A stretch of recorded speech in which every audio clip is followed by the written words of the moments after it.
Okay दोस्तों, तो अब हम लोग तीसरा अपना टर्म को डिफाइन करेंगे, that is angular acceleration and that is alpha vector. So what is angular acceleration? It is the rate of change of angular velocity. Just like theta and omega, alpha is also a pseudo vector. यानी उसके अंदर कुछ property जो है वो हमारी scalar वाली होती है और कुछ प्रॉपर्टी जो है वो हमारी वेक्टर वाली होती है. ठीक है, यानी उसको स्केलर वेक्टर दोनों की तरह हम ट्रीट कर पाते हैं. एंड स्केलर के टर्म में ही मेन हमारा काम आने वाला है, तो जो काम आएगा वो देख लो. Alpha equals to d omega by dt, that can be also written omega as d theta by dt. So it is the second order differentiation of alpha of theta, that alpha will be equals to d square theta by dt square. अच्छा, again alpha को मैं क्या लिख सकता हूं? D omega by d T. इसको मैं ऊपर नीचे डिवाइड मल्टीप्लाई कर दे रहा हूं डी थीटा से. Now d theta by d t is omega, so alpha can be also written as omega into d omega by d theta. So alpha का 3 पॉसिबल वे ऑफ राइटिंग है and इसका जो SI unit होता है, that SI unit is radian per second square.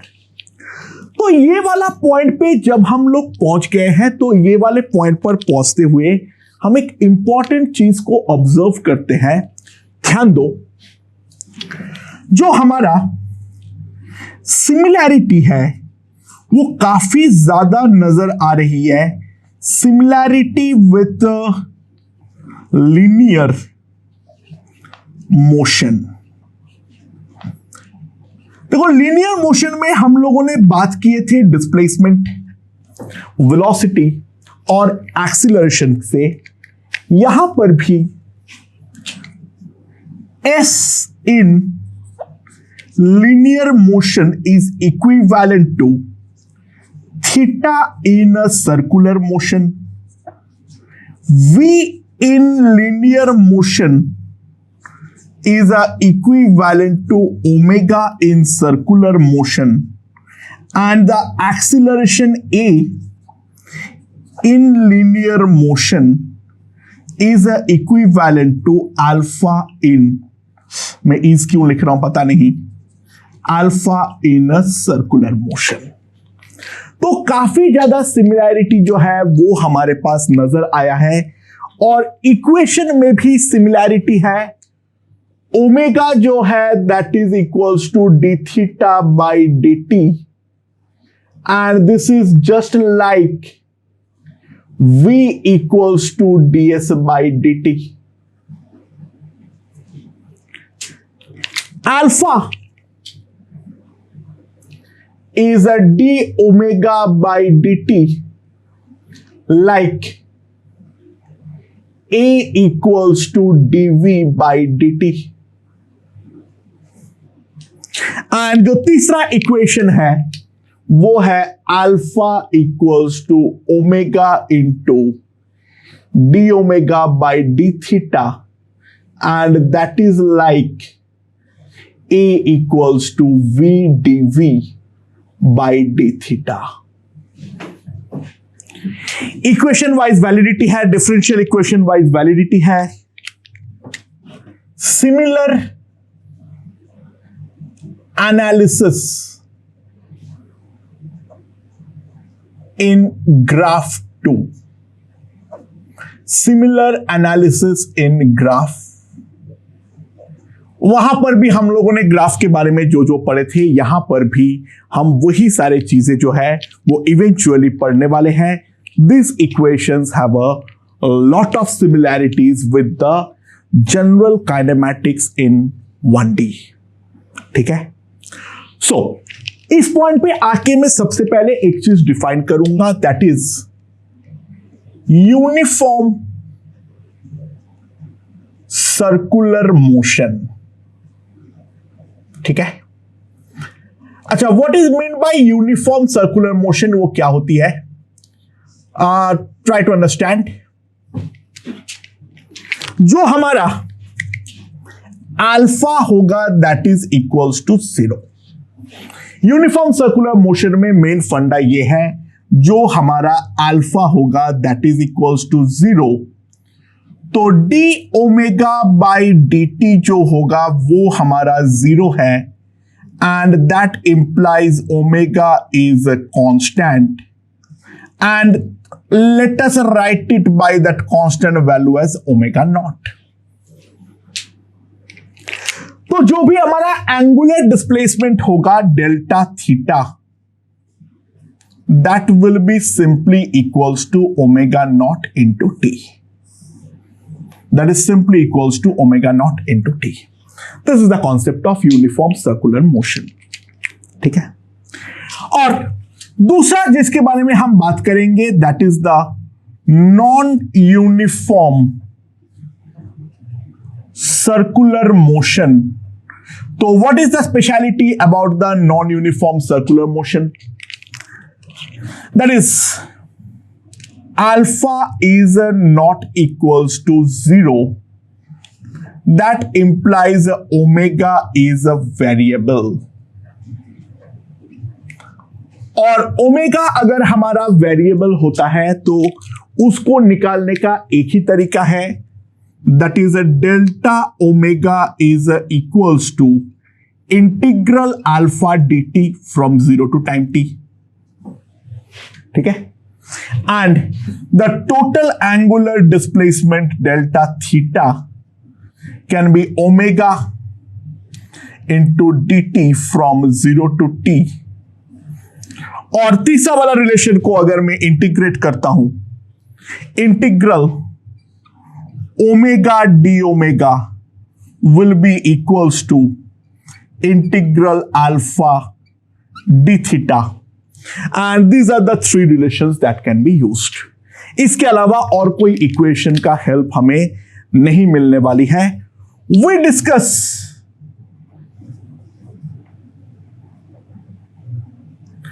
a special case if alpha is a constant.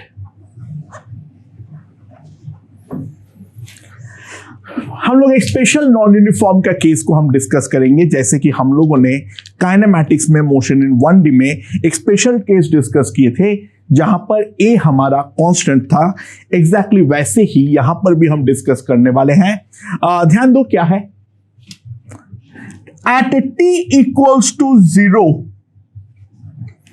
Particle starts from theta equals to 0. Particle starts from theta equals to 0 with initial angular velocity equals to omega I and a constant angular acceleration alpha. ये वाला case के लिए हमें analysis करना है, हमें omega as a function of time t निकालना है, theta as a function of time t निकालना है, और जो हमारा ओमेगा है वो as a function of theta हमें निकालना है। ठीक है, so what you can write that d omega by dt is equals to alpha, तो मेरे पास ये आ जाएगा जो d omega equals to alpha dt, d omega is equals to alpha dt. So we want to integrate it now. Alpha being a constant will come out of integration like this. Alpha being a constant will come out of integration like this. At t equals to 0, its value is omega initial, and at t it is omega. तो मेरे पास जो आ जाएगा that is omega minus omega initial will be equals to alpha t. तो omega will come out to be omega initial plus alpha t. और ये वाला जो equation है अगर हम ध्यान दें मोशन इन 1D के, and this is just like v equals to u plus at. Now अगला मैं theta as a function of time निकालना चाहता हूं. d theta by dt is equals to omega, and that can be written as omega initial plus alpha t. So what I can write is d theta equals to omega initial dt plus alpha into t dt. Initial point को मैंने zero मान लिया हूं, तो इसको अगर मैं integrate करूंगा तो try to understand at t equals to zero theta was zero and at t it is theta. तो मेरे पास यहां पर आ जाएगा theta equals to omega initial into t plus half alpha into t square. So this is my second kinematic equation. और अगर हम गौर से ध्यान दें तो this is just like s equals to u t plus half a t square. यहां पर जो इक्वेशन आया है that is just like s equals to u t plus half a t square. और इसके बाद जो है वो है alpha equals to omega into d omega by d theta. So omega d omega equals to alpha d theta, that we can write. And now if we integrate, when theta was 0 it was omega initial, and at theta it is omega. तो simple integration से मैं लिख सकता हूं omega square minus omega initial square by 2 equals to alpha theta. तो omega square minus omega initial square will be 2 alpha theta. And so what you can write is omega square equals to omega initial square plus 2 alpha theta. ठीक है. And अगर हम ध्यान दें this is just like v square equals to u square plus twice as. अच्छा, यहां पर भी हम लोगों को जो सिंपल सी बात है साइन ऑफ इन इक्वेशंस में sin of theta omega alpha is decided according to clockwise or anti-clockwise direction. हम लोग जो ये एनालिसिस करेंगे वो सिंपली क्लॉकवाइज या फिर एंटी क्लॉकवाइज डायरेक्शन के अकॉर्डिंग अपने मर्जी से एक तरफ को प्लस और एक तरफ को माइनस लेकर आगे बढ़ने वाले हैं. तो this is the simple analysis of alpha. और इसको अगर हम स्केलर की तरीके से इस्तेमाल करेंगे तो उसके बारे में एक बेसिक बातचीत जो है वो हमारी हो चुकी है. अब हम लोग अल्फा को थोड़ा सा वेक्टोरियली देखेंगे, यानी हमारे जो नोन क्वांटिटीज है उसके टर्म में हमारा अल्फा क्या होने वाला है उसका एक बेसिक आइडिया मैं तुम लोगों को यहां पर देने वाला हूं.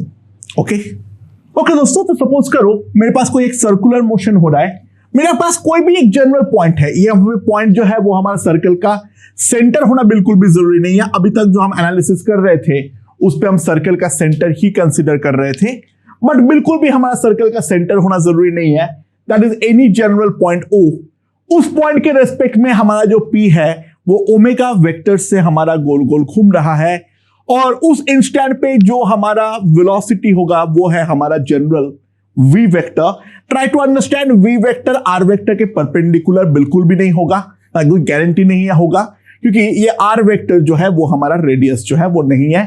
स्पेशल केस अगर ये लाइन हमारा सेंटर के थ्रू पास कर जाए तो बात अलग है. Otherwise in general V vector will have two components, V perpendicular and V parallel vector. तो अभी तक जो हम लोगों ने सर्कुलर मोशन पे एनालाइज किए थे जो हमारा v परपेंडिकुलर वेक्टर होती है, ठीक है, उसको तो हम डायरेक्टली लिख सकते हैं omega vector cross r vector. अभी तक हम लोगों ने सर्कुलर मोशन के लिए, अच्छा अभी तक हम v परपेंडिकुलर लिख नहीं रहे थे क्योंकि सर्कल के सेंटर के अबाउट ही एनालिसिस हो रहा था। तो सिंपल सी बात है, हमारा केवल और केवल परपेंडिकुलर कंपोनेंट ही रहेगा, radius is always perpendicular to the tangent. तो वहां पर तो केवल और केवल यही कंपोनेंट था, तो मैं वहां पर सिंपली v वेक्टर ही लिख दे रहा था। But try to understand in general point के लिए वो हमारा v वेक्टर नहीं है, वो हमारा v परपेंडिकुलर वेक्टर है। और जो हमारा v पैरेलल वेक्टर है that will be along the r vector, तो that is some constant lambda into r vector that we can write any constant, I don't know the value. So what I can write is, in general, v vector is equals to omega vector cross r vector plus lambda into r vector। ठीक है। अच्छा यहां पर और एक बात है important, r vector is in the plane of motion। r vector is in the plane of motion, और r vector plane of the motion पे होने के कारण that simply implies जो हमारा ओमेगा वेक्टर होगा that will be perpendicular to r vector। Omega vector जो है वो तो डेफिनेटली हमारा प्लेन के कैप का अपवर्ड या डाउनवर्ड होता है, उस चीज के बारे में तो हम ढंग से जानते ही हैं ऑलरेडी। ठीक है, r vector is simply in the plane of the motion as shown। ठीक है, दैट वी कैन राइट। तो अब जो है ये वाला रिलेशन को r के साथ क्रॉस ले लो, तो r vector cross v vector will B r cross omega cross r plus 0 vector, क्योंकि r cross r will be definitely 0। So as r cross r is equals to 0, तो what we can write is r vector cross v vector is equals to r dot r omega vector minus r dot omega into r vector। But omega vector is perpendicular to r vector, and by the way ध्यान देना ये omega vector जो है वो with respect two O है, ये circular motion का omega वो नहीं है, इस बात को हमें सबसे पहले रियलाइज करनी है। So what we get is omega vector equals to, ये वाला टर्म तो 0 हो चुका है, तो omega vector will be written as r vector cross v vector divided by mod of r का होल स्क्वायर। एंड ध्यान देना यहां पर जो हमारा v है वो टोटल वेलोसिटी है, ना कि परपेंडिकुलर वेलोसिटी है। एक्चुअली परपेंडिकुलर लिखो क्रॉस पे या टोटल वेलोसिटी लिखो, इट डजंट मैटर, क्योंकि v can be written as v perpendicular plus v parallel, and v parallel cross r will be anyhow 0, क्योंकि कोई भी दो जो हमारा कोलिनियर या पैरेलल वेक्टर होता है उन दोनों का क्रॉस प्रोडक्ट हमेशा ही 0 होती है, उस चीज के बारे में तो हम जानते ही हैं। सो जो हमारा ओमेगा वेक्टर है वो हमारे पास इस तरीके से आ चुका है, this is r vector cross v vector by mod of r का whole square.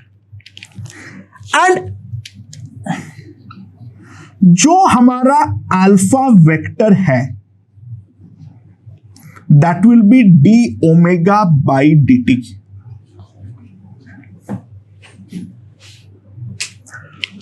So in general, what we can write about alpha vector is d by dt of r vector cross v vector by mod of r का whole square. ठीक है, and that can be also written as d by dt 1 by mod r का whole square into r vector cross v vector. ठीक है, minus 1/mod r का square into d/dt of, sorry minus बोला, plus r vector cross v vector. ये हम लोग लिख सकते हैं। चलो पहले नीचे वाले को डिफरेंशिएट कर लेते हैं। तो मेरे पास क्या आ जाएगा, this can be written as 1/mod r का whole square, d/dt of this, तो d ऑफ r vector by dt cross v vector plus r vector cross dv by dt। ये वाला मेरा पहला आ गया है, और इसको अगर मैं लिख सकता हूं तो -2/mod r का होल cube into dr by dt into r vector cross v vector. ये मैं डेफिनेटली लिख सकता हूं, ठीक है। So alpha vector will come out to be equals to, अच्छा dr by dt is again v and v cross v is definitely 0. So v cross v अगर 0 है तो हमारे पास जो बन रहा है term, this is a vector acceleration, r vector cross a vector by mod of r का whole square minus 2 mod of r cube r vector cross v vector into mod of dr by dt. This is the general alpha vector for any motion. अब इसका special case के बारे में अगर हम ध्यान दें, if O is a center of circle, O is the center of circle, तो हमारे पास जो आ जाएगा that will be R vector को मैं लिख देता हूं रेडियस वेक्टर R वेक्टर, तो d of mod R vector by dt will be equals to 0. अच्छा ध्यान देना, बाय द वे एक इंपॉर्टेंट बात, जो हमारा dr vector by dt is not equals to 0, try to understand. Vector का मैग्नीट्यूड नहीं बदलेगा क्योंकि वो तो हमारा रेडियस बन जाएगा, ये स्पेशल केस में ये हमारा c बन जाएगा। तो जैसे जैसे पार्टिकल घूमेगा हमारा r वेक्टर तो डेफिनेटली बदलने वाला है। ये क्वांटिटी 0 नहीं है बट मैग्नीट्यूड जो है वो तो हमारा डेफिनेटली 0 आने जाएगा, एंड ये वाला पूरा टर्म हमारा गायब है। तो alpha vector can be written as r vector cross a vector by r square. So this is the complete vectorial analysis regarding the alpha. तो अल्फा जो है वो पार्टिकल का टोटल एक्सीलरेशन के साथ कुछ संबंध रखता है। अब पार्टिकल का टोटल एक्सीलरेशन क्या होता है उसका चर्चाएं इसके अगले वाले पार्ट पे होने वाली है, पर मोटे मोटे तौर पे जो कंप्लीट वेक्टोरियल एनालिसिस है कोई बाहरी पॉइंट के रेस्पेक्ट में या फिर कोई सेंटर या फिर कोई भी जनरल पॉइंट हो वो हम लोग यहां पर कंप्लीट कर चुके हैं। ओके, तो हम लोग एक बहुत आसान क्वेश्चन देखते हैं। Theta as a function of time दे रखा है, हमें omega and alpha as a function of time निकालना है और एवरेज ओमेगा और एवरेज अल्फा निकालना है between the time interval 2 second to 4 second. It's pretty simple and straightforward, बस एक बार बेसिक अंडरस्टैंडिंग के लिए करवा दे रहा हूं। ओमेगा जो है that will be equals to d theta by d t, and that will be nothing but इसको डिफरेंशिएट करूंगा 3t square minus 6t plus 4, 2 का डिफरेंशिएशन 0 हो जाएगी। एंड अल्फा जो हमारे पास आएगा that will be nothing but D omega by d T, इसको अगर मैं डिफरेंशिएट करूंगा it will be 6t minus 6। ठीक है। अच्छा, इसके बाद हमें यह निकालने बोला है average omega and average alpha between the time interval t equals to 2 second to t equals to 4 second. अच्छा, ऑब्वियस सी बात है, for omega average we know that is nothing but delta theta by delta t. For omega average, that is nothing but a delta theta by delta t, right? So t equals to 2 second पर अगर हम ध्यान दें, the value of theta will be 2 cube minus 3 into 2 square plus 4 into 2 minus 2. तो ये मेरे पास कितना आ जाएगा? That will be equals to 8. यहां पर हो जाएगा मेरा 12 प्लस 8, तो दैट विल बी 2 रेडियन। तो एंगुलर डिस्प्लेसमेंट जो आएगा that will be equals to 2 radian. And यहां पर अगर हम ध्यान दें, t इक्वल्स टू 4 सेकेंड पर जो हमारा थीटा आएगा that will B 4 cube minus 3 into 4 square, 4 into 4 minus 2। तो यहां पर हो जाएगा 64 माइनस 48 प्लस 16 माइनस 2। तो ये मेरे पास आ जाएगा 80 minus 50, this will be equals to 30 radian. Just see the calculation and hope they are correct. ऐसे होना तो चाहिए, ठीक है। So delta theta what we can write is the final minus initial, the total angular displacement will be 28 radian. And delta t is nothing but 2 second. So omega average will simply come out to be 28 by 2. That will be equals to 14 radian per second. ठीक है। On the other hand, अगर मान लो हमारा omega alpha average निकालना है, तो similar definition से alpha average हमारे पास क्या आएगा? The total change in angular velocity by total time. So t equals to 2 second, t equals to 2 second पर जो मेरा ओमेगा इनिशियल की वैल्यू आएगी वो मैं क्या लिख सकता हूं? That will be 3 into 2 square, 6 into 2 plus 4। So this will be 12 minus 12 plus 4, so that will be equals to 4 rad पर सेकेंड। एंड सिमिलरली अगर t is equals to 4 second में लेता हूं, तो final omega will be 3 into 4 square,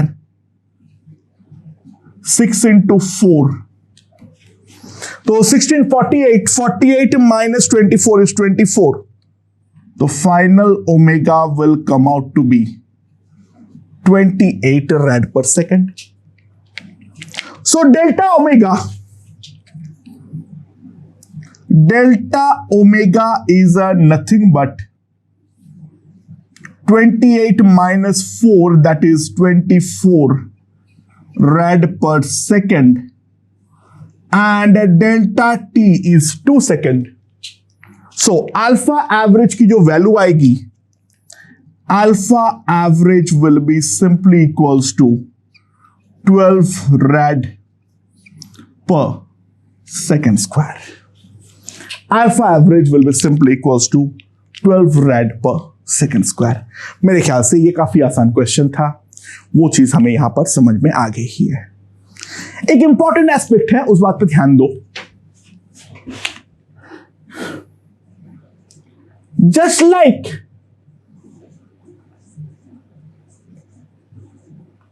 XT graph, slope of theta t graph will give omega instantaneous and slope of second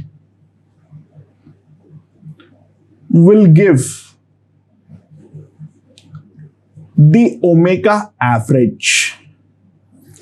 जैसे हम लोगों ने एक्सट्रीक ग्राफ के लिए देखे थे, अगर हम लोगों को इंस्टेंटेनियस वेलोसिटी निकालनी होती है, वहां पे हम टेंजेंट बनाते हैं और एवरेज निकालने के लिए सेकंड। तो सिमिलरली अगर मान लो हमारे पास कोई भी एक थीटा वर्सेस टी ग्राफ है, कोई भी अगर मान लो ग्राफ है हमारे पास लाइक दिस, अगर मैं सेकंड बनाता हूं 2 पॉइंट पे, यहां पर है ए, यहां पर है बी, तो ये जो मेरा सेकंड का स्लोप है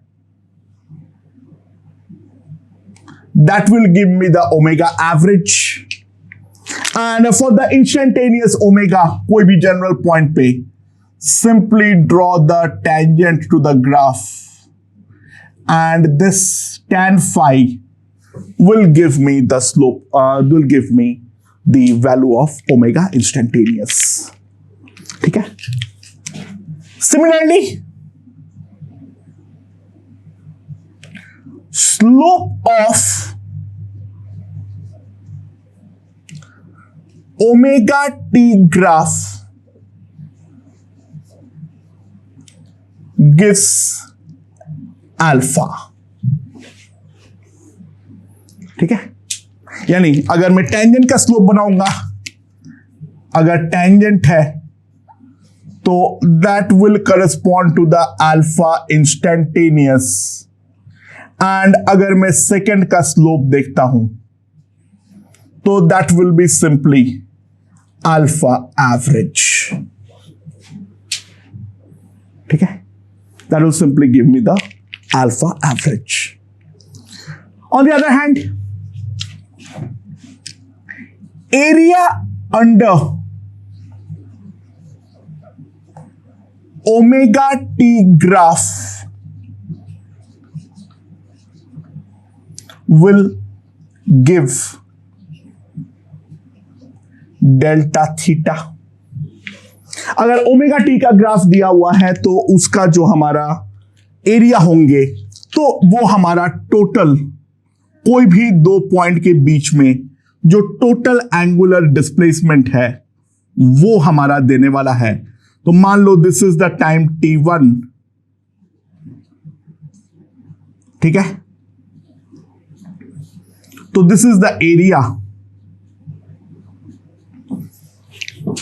एंड ऑब्वियस बात है, हम जानते हैं जो कि टी एक्सिस के ऊपर का एरिया को हम पॉजिटिव एरिया मानेंगे और नीचे वाले एरिया को हम नेगेटिव एरिया मानेंगे। ठीक है। Similarly area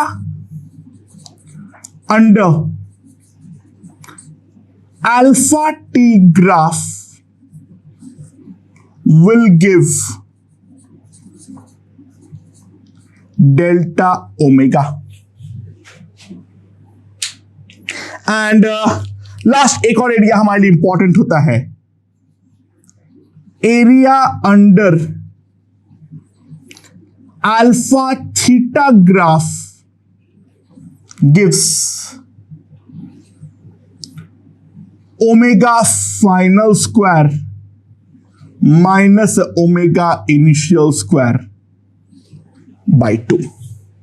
Area under the alpha theta graph gives omega final square minus omega initial square by 2. Okay, तो ये बेसिक ग्राफ का आइडियाज होनी चाहिए। यहां पर जो है हम स्केलर की तरह ट्रीट कर रहे हैं। नॉर्मल मोशन इन 1D में जो एनालिसिस हमने किए थे ग्राफिकली, वो सारे एनालिसिस यहां पर भी उठ के वैलिड है।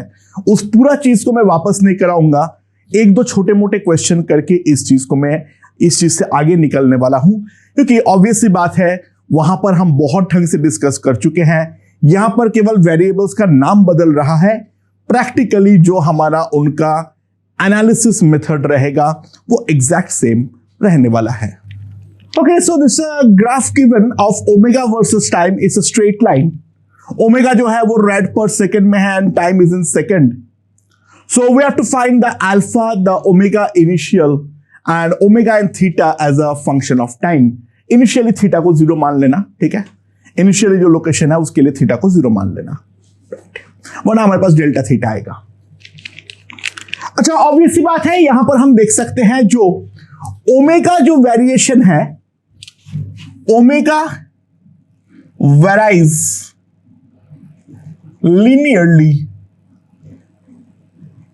with t।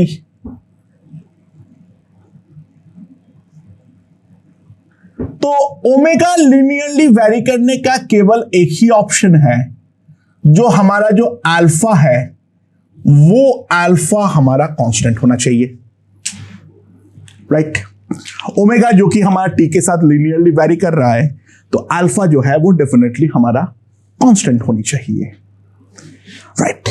अच्छा, ओमेगा के साथ टी का वेरिएशन हम क्या करेंगे, एंड ऑब्वियसली हम लोग यूज करेंगे 2 पॉइंट फॉर्म। हम यूज करेंगे 2 point form of straight line. दोनों पॉइंट जो दे रखा है वो है T1 है तो ओमेगा 0 है, और T3 है तो ओमेगा 4 है। तो जनरल पॉइंट को हम ले लेंगे T, ओमेगा, राइट। सो T, ओमेगा को लिखते हुए मैं क्या लिख सकता हूं, जो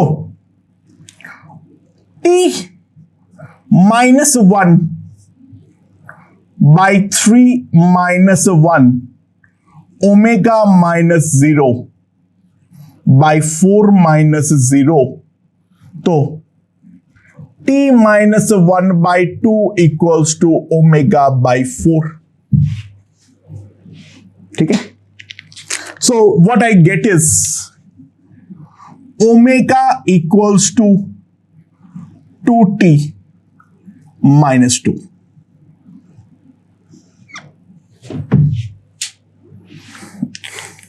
right? So d omega by dt, and that will give me the value of alpha, that will be equals to 2 rad per second square. आप बिना डिफरेंशिएट करें, if you simply check the slope that you can also get, the slope is constant। यहां पर delta y by delta x कर दो तो 4/2, that will also give you that। या फिर यहां पर डिफरेंशिएट कर दो तो मेरे पास यहां पर अल्फा का वैल्यू जो है वो आ चुका है।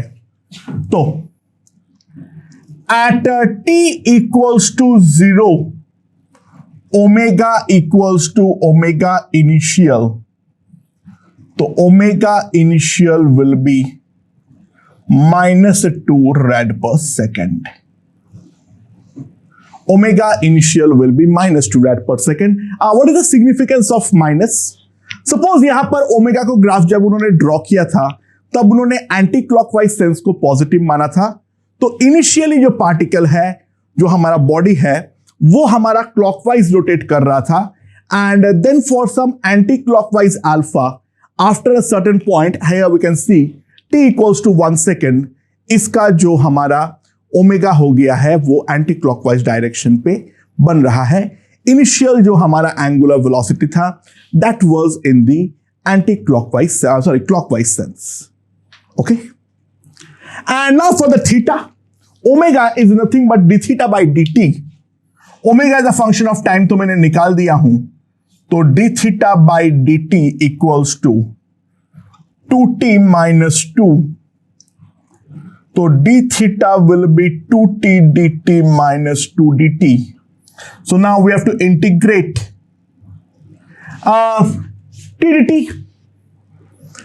t dt, ठीक है, from 0 to t, from 0 to t। तो थीटा मेरे पास क्या आ जाएगा, t² - 2t, ठीक है।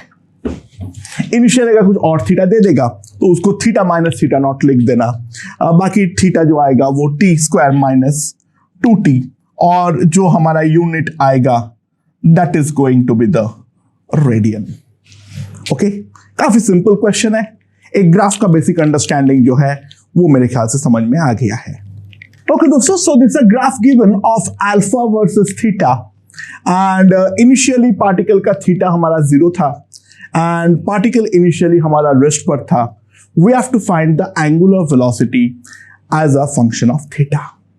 ठीक है, अच्छा, इसको करने का बहुत सारे तरीका है।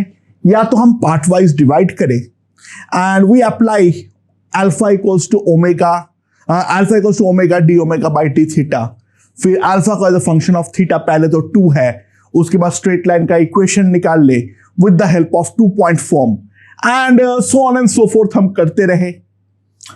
या फिर हमारे पास एक बहुत मस्त हथियार है। ध्यान देना, ये जो हमारा एरिया बनेगा,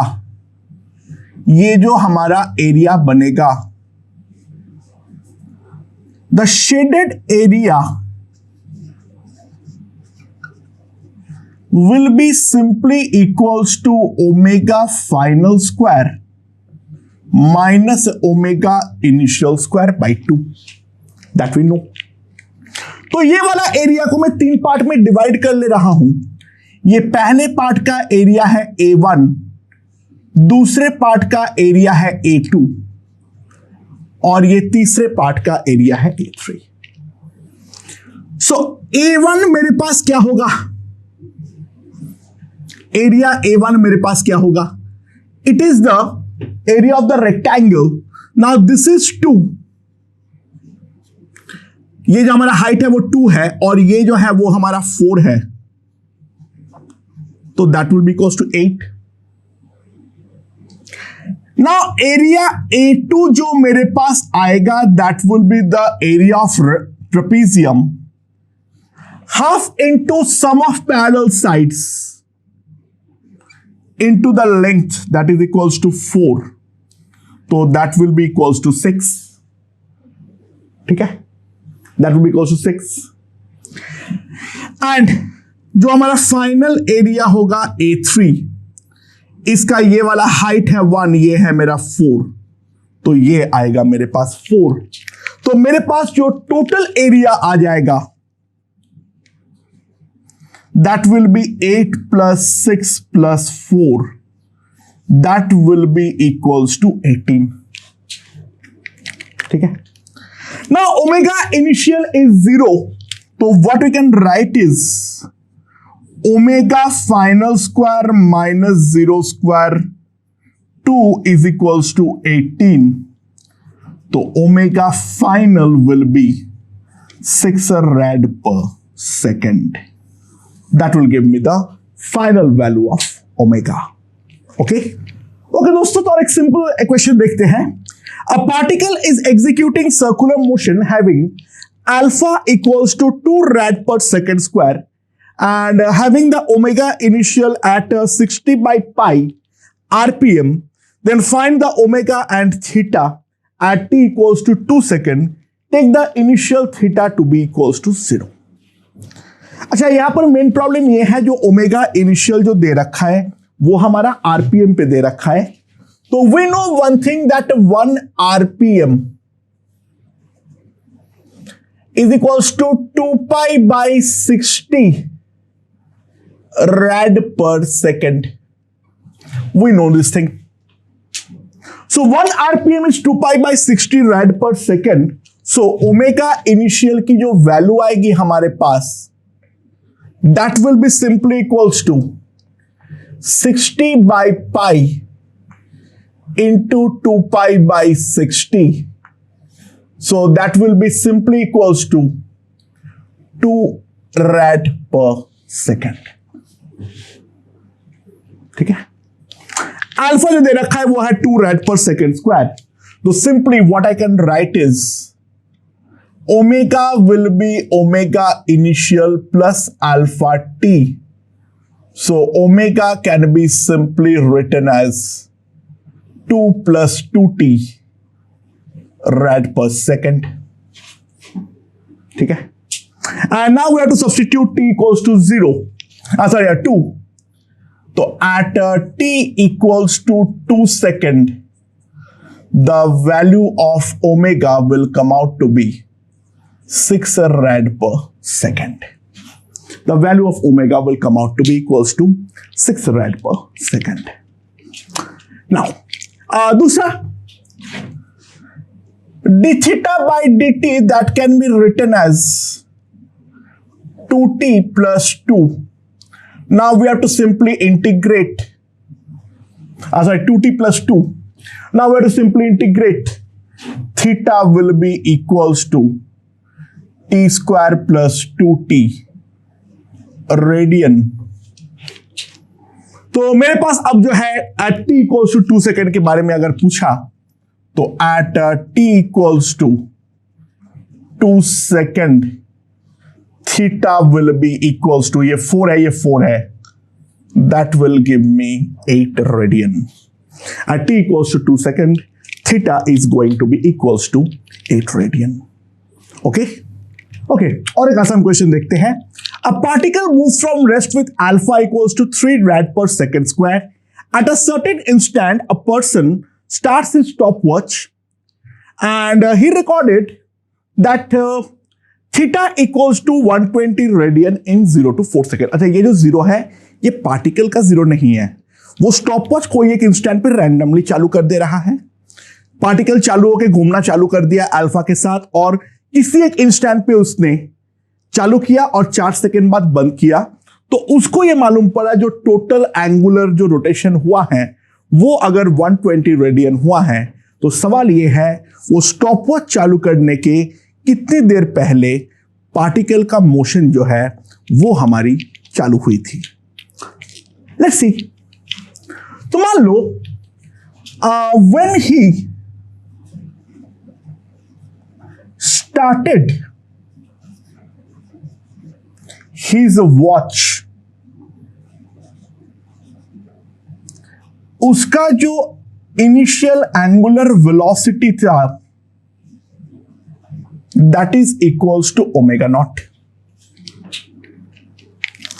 तो उसको जो दिखाई देगा that is theta equals to omega naught t plus half alpha into t square. तो मैं ये लिख सकता हूं जो 120 is equals to 4 omega naught half into 3 into 4 square. तो कितना आ जाएगा मेरे पास ये 24. तो ये मेरे पास आ जाएगा कितना 96. तो ओमेगा नॉट जो आएगा दैट विल बी 24 रैड पर सेकेंड. ठीक है, ये मेरे पास आ जाएगा. Okay, I hope this point is perfectly understood. But ये ओमेगा नॉट डेवलप क्यों हुआ है? क्योंकि पार्टिकल चालू होने का टी नॉट टाइम बाद उसने अपना स्टॉपवॉच को चालू किया था, और पार्टिकल तो अपना रेस्ट से अपनी जर्नी को चालू किया था.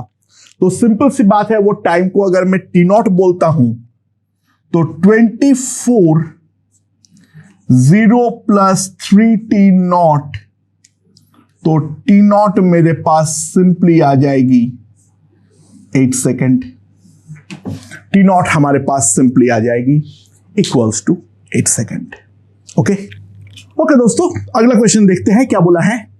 ओमेगा जो है वो as a function of time दे रखा है. Omega equals to AT plus B, जहां पे A और B दो पॉजिटिव कांस्टेंट है. T इक्वल्स टू 0 पर थीटा नॉट जो है वो है मेरा 2 रेडियन दे रखा है, और ओमेगा जो है that is given to be 1 radian per second. और T इक्वल्स टू 2 सेकेंड पर ओमेगा जो है वो है मेरा 5 रेडियन पर सेकेंड. तो हमें थीटा और ओमेगा निकालना है जब T हमारा है 4 सेकेंड. Pretty simple. कैसे? ओमेगा जो है वो मेरे पास क्या आ जाएगा AT प्लस B. तो सिंपल सी बात है, t इक्वल्स टू 0 पर अगर मैं एनालाइज करूं तो ये तो 0 हो जाएगा, तो 0 plus b is equals to 1, और t इक्वल्स टू 2 सेकेंड पर 2a प्लस b, ये मेरे पास हो जाएगा 5। इन दोनों को अगर मैं सॉल्व करूंगा तो a मेरे पास आ जाएगा 2 और b मेरे पास आ जाएगा 1। तो मेरे पास ओमेगा जो है, ओमेगा हमारे पास क्या आ चुका है, omega equals to 2t plus 1 rad पर second, and t equals to 4 second पर, t इक्वल्स टू 4 सेकेंड पर जो हमारा फाइनल ओमेगा आएगा अगर मैं पुट करूं, दैट विल बी 9 रेड पर second. t equals to 4 second पर जो हमारा फाइनल ओमेगा होगा, that will be equals to 9 rad पर second. And the last thing, अब हमें थीटा निकालना है, तो total angular displacement that is be delta theta will be equals to integral omega dt from 0 to 4। अच्छा, initially theta हमारा 0 नहीं है तो इसको डेल्टा थीटा हमें लिखना पड़ेगा, थीटा हम नहीं लिख सकते हैं। So theta minus theta naught that is 2, omega का इंटीग्रेशन डायरेक्टली बोलो क्या होगा, T square plus T from 0 to 4। तो ये मेरे पास 16 प्लस 4 कितना हो जाएगा, 20। तो थीटा मेरे पास हो जाएगा 22 रेडियन, थीटा मेरे पास आ जाएगा 22 रेडियन। ओके ओके, अगला क्वेश्चन में ये दे रखा है alpha equals to k by root t rad पर second square, k is any constant, I don't know, we have to find the value of it. At t equals to 0 theta was -4 radian, and at t equals to 1 second, theta was 10 root 3 radian and omega is equals to 10 rad per second. We have to find the alpha, omega and theta as a function of time t। ठीक है, अब मुझे omega initial वगैरह का value मुझे कुछ idea नहीं है, सो क्यों ना हम पूरा एनालिसिस को चालू करते हैं फ्रॉम 1 सेकेंड, क्योंकि मुझे वहां पर ओमेगा इनिशियल का वैल्यू आइडिया है। तो rather than taking the t equals to 0 value, I am taking the initial instant to be at t equals to 1 second. So let's see. Alpha equals to k by root t. That is equals to d omega by dt. So d omega will be k into dt by root t। तो ना if I integrate, इसको मैं integrate करना चाहता हूं, I know at t equals to 1 second omega was 10 and at general t this is omega, तो omega -10, यहां पर मेरे पास आ जाएगा dt बाय रूट टी, मेरे पास हो जाएगा कितना, 2k root T, 2k root T -1, ये मेरे पास आ जाएगा ओमेगा की वैल्यू। सो यहां से ओमेगा को मैं अगर और थोड़ा ढंग से लिख दूं तो omega will be equals to 2k root t plus 10 minus 2k, and omega can be also written as d theta by dt. So what I can write is d theta will be equals to 2k root t dt plus 10 minus 2k into dt। ठीक है, right? So now we have to integrate.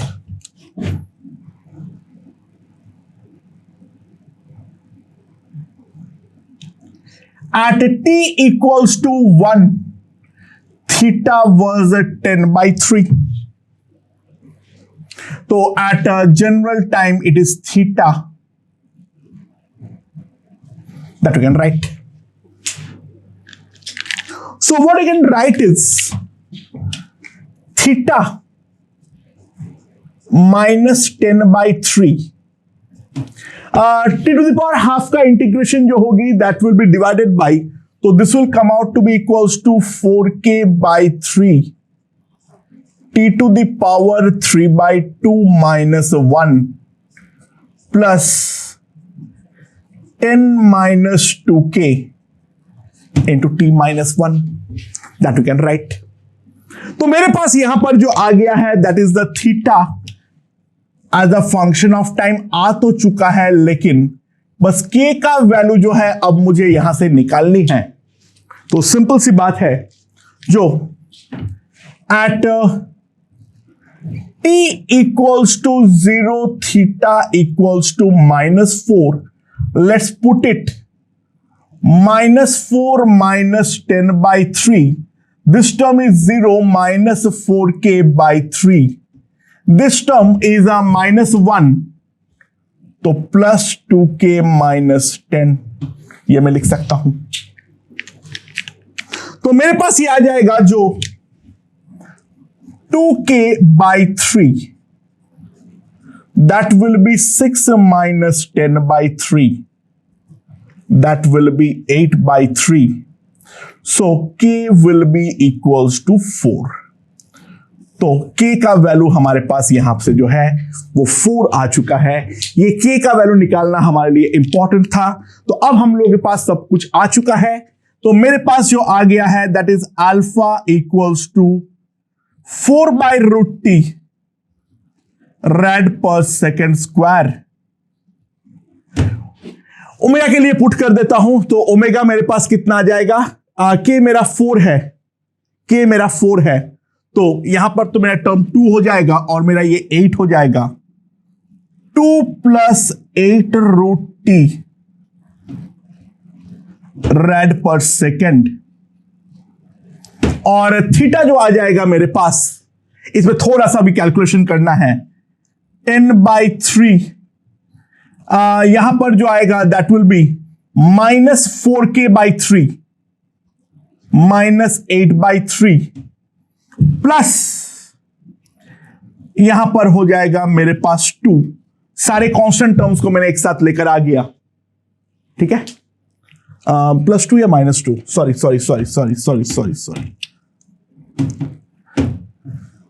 Plus 8/3 t to the power 3/2 t to the power 3/2 और plus 2t. ये मेरे पास आ जाएगा. मेरे ख्याल से ये चीज हमें यहां पर समझ में आ चुकी है, राइट. सो ओमेगा का मैं कुछ गड़बड़ किया हूं क्या? नहीं, सब सही है. हमने यहां पर गड़बड़ किया हूं, यहां पे 16/3 आएगी, सॉरी. सो यहां पर मेरे पास आ जाएगा 2/3 - 2 दैट विल बी -4/3. तो मेरे पास थीटा जो आ जाएगा, एक बार कैलकुलेशन चेक कर लेना, मोस्ट प्रोबेबली सही है, लेकिन ठीक है, अगर कुछ गड़बड़ है भी तो कोई फर्क नहीं पड़ता है. मुद्दे की बात हमें समझ में आ चुकी है. -4/3 रेडियन. तो हम थीटा, ओमेगा और alpha as a function of time जो है वो हमने निकाल दिए हैं. ओके, अगला देखते हैं. A particle is moving in circular motion with the given alpha to be equals to 3 - 2t rad per second square, and it passes through the same point at t equals to 0 and t equals to 6 seconds.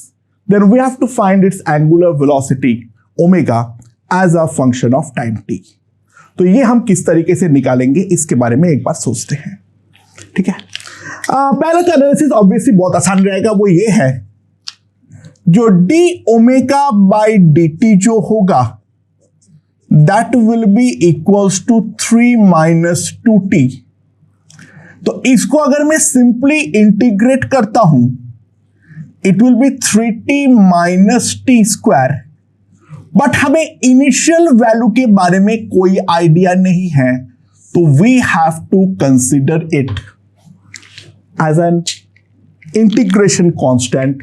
तो यहां पर हमें indefinite integration किए हैं, तो C is integration constant, and which in turn is also the initial angular velocity, which in turn is also the initial angular velocity। अगर मैं t0 put करता हूं तो वो मेरा ओमेगा का वैल्यू आ रहा है, ठीक है। सो क्योंकि इनिशियल ओमेगा के बारे में कोई आइडिया नहीं था, तो मैंने इंडेफिनेट इंटीग्रेशन मारा और मैंने साथ में एक इंटीग्रेशन कांस्टेंट लिया। ना ध्यान दो, in t equals to 0 second to 6 second delta theta is equals to 0। तो ऑब्वियस सी बात है, मैं ये चीज लिख सकता हूं, integral omega dt from 0 to 6 that must be equals to 0। So now let's integrate simply. तो मेरे पास क्या आएगा बोलो, t का इंटीग्रेशन क्या होगा, t²/2 3/2 t square minus t³/3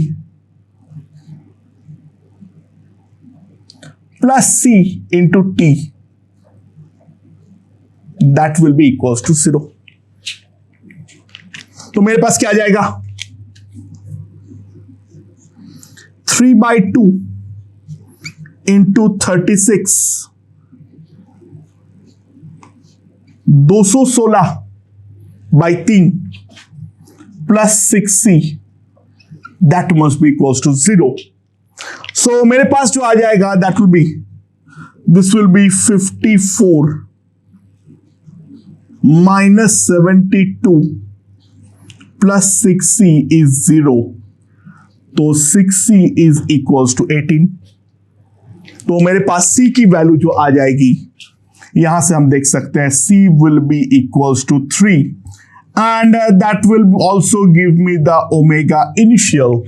और इसको अगर हम लोग वहां पर पुट कर दे तो मेरे पास जो ओमेगा का value as a function of time आ जाएगा, that will be equals to minus t square plus 3t plus 3 rad per second. काफी सिंपल क्वेश्चन है, मेरे ख्याल से समझ में आ गया है। ओके, सो अल्फा में दे रखा है -4 theta and t equals to 0, theta was 0 and omega was 2 rad per second and in the anti-clockwise direction we have to find the omega as f of theta, theta as f of t and the maximum value of theta possible।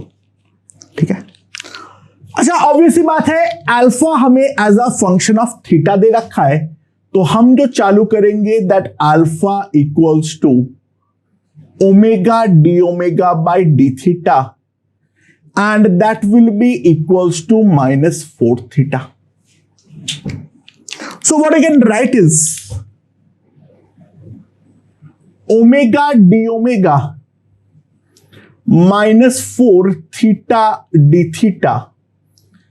If we want to integrate, when initially theta was 0, omega was 2, and at theta omega is omega, तो इसका omega, इसका integration आएगा ओमेगा²/2, इसका integration आएगा थीटा²/2। तो obviously बात है, वो 2 तो काट दो, तो मेरे पास जो आ जाएगा that will B ओमेगा² -4 थीटा², 4 into 1 minus theta²। ठीक है, ये मेरे पास आ जाएगा। सो मैं एंटी क्लॉकवाइज को पॉजिटिव मान लेता हूं, तो मेरे पास omega as a function of theta जो है, taking the anticlockwise positive, ठीक है, omega equals to 2 into √1 minus theta²। तो omega as a function of theta मेरे पास आ चुका है, and try to understand this can be written as d theta by dt, तो what I can write is d theta by under root 1 minus theta square will be 2 dt.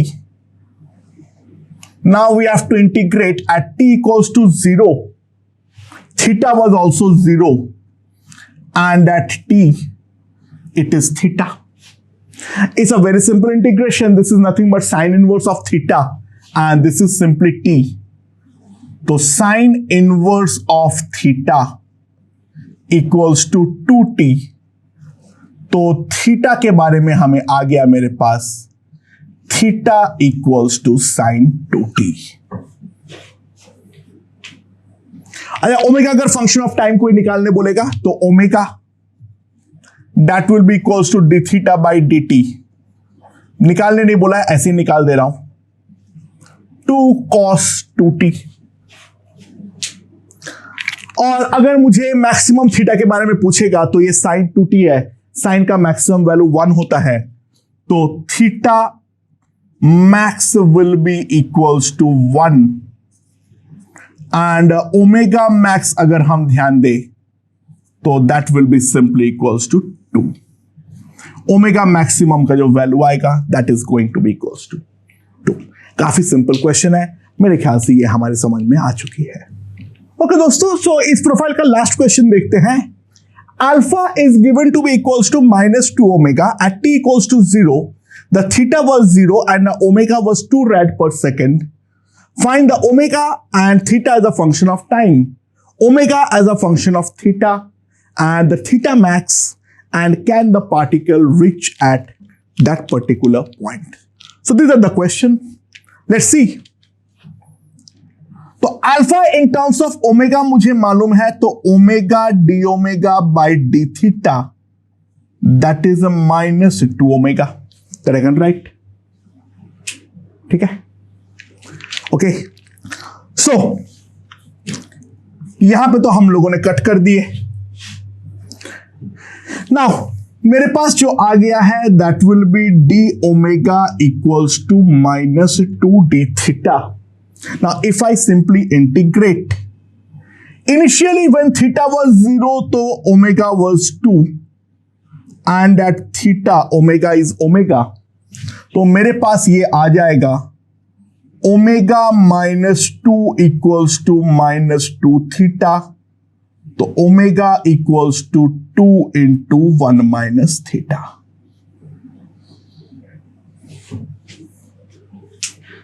ठीक है. तो ये एक चीज तो omega in terms of theta जो हमें निकालना था वो मैं यहां पर निकाल दिया हूं.